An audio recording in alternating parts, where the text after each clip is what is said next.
Daily. Taste the Daily. India Pakistan இடையேயான மோதலின் தொடக்கம் முதல் தற்போது வரை என்ன நடந்தது என்பது குறித்து இந்த செய்தி தொகுப்பில் பார்க்கலாம்.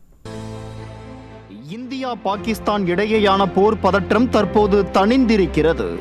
இந்த மோதலால் இந்தியாவின் வான் பாதுகாப்பு அமைப்பு எவ்வளவு உறுதியானது என்பதை உலகம் உணர்ந்திருக்கிறது.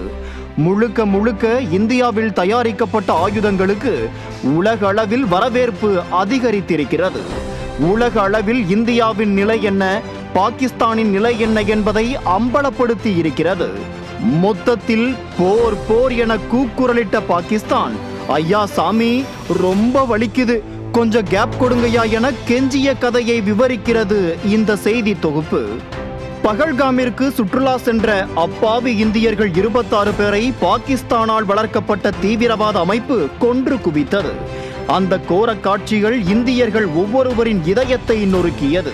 தாக்குதலுக்கு பதிலடி கொடுக்கும் விதமாக பாகிஸ்தானுடனான சிந்து நதி நீர் ஒப்பந்தத்தை ரத்து செய்தது இந்தியா. இதை எதிர்பார்க்காத பாகிஸ்தான் குய்யோ முய்யோ என ஓலமிட்டது.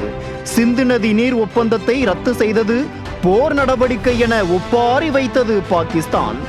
ஆனால் பாகிஸ்தானுக்கு இந்தியா கொடுக்க இருக்கும் உண்மையான அடி என்ன என தெரியவில்லை. எல்லையில் போர் வீரர்களை குவிப்பது உள்ளிட்ட நடவடிக்கைகள் மூலம் பூச்சாண்டி காட்டி வந்த பாகிஸ்தானை ஆபரேஷன் சிந்தூர் மூலம் சத்தமில்லாமல் உதைத்தது இந்தியா.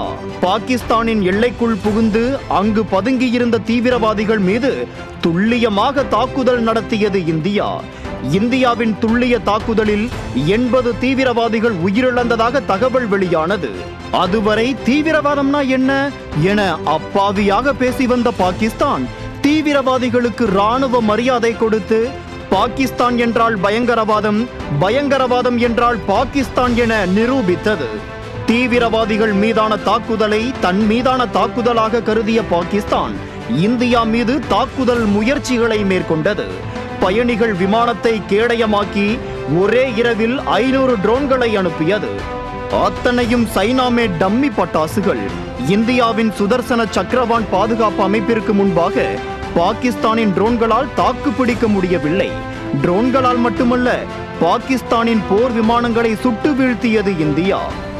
அது மட்டுமல்ல, தாக்குதல் முயற்சிக்கு பதிலடியாக பாகிஸ்தானின் வான் பாதுகாப்பு அமைப்பை பதம் பார்த்த இந்தியா பாகிஸ்தானின் ராணுவ தடவாளங்களை துவம்சம் செய்தது. அடிமேல் அடி, உதைமேல் உதை வாங்கிய பாகிஸ்தான் அமெரிக்கா போன்ற நாடுகளின் உதவியுடன் இந்தியாவுடன் சரண்டரானது. பாகிஸ்தான் மன்றாடியதால் தாக்குதல் நிறுத்தத்திற்கு இந்தியா ஒப்புக்கொண்டது. ஆனாலும் பாகிஸ்தான் அமைதியென நாடகமாடிக்கொண்டு மீண்டும் தாக்குதலை நடத்தி உள்ளது. இனி பாகிஸ்தானின் விதிப்படியே எல்லாம் நடக்கும்.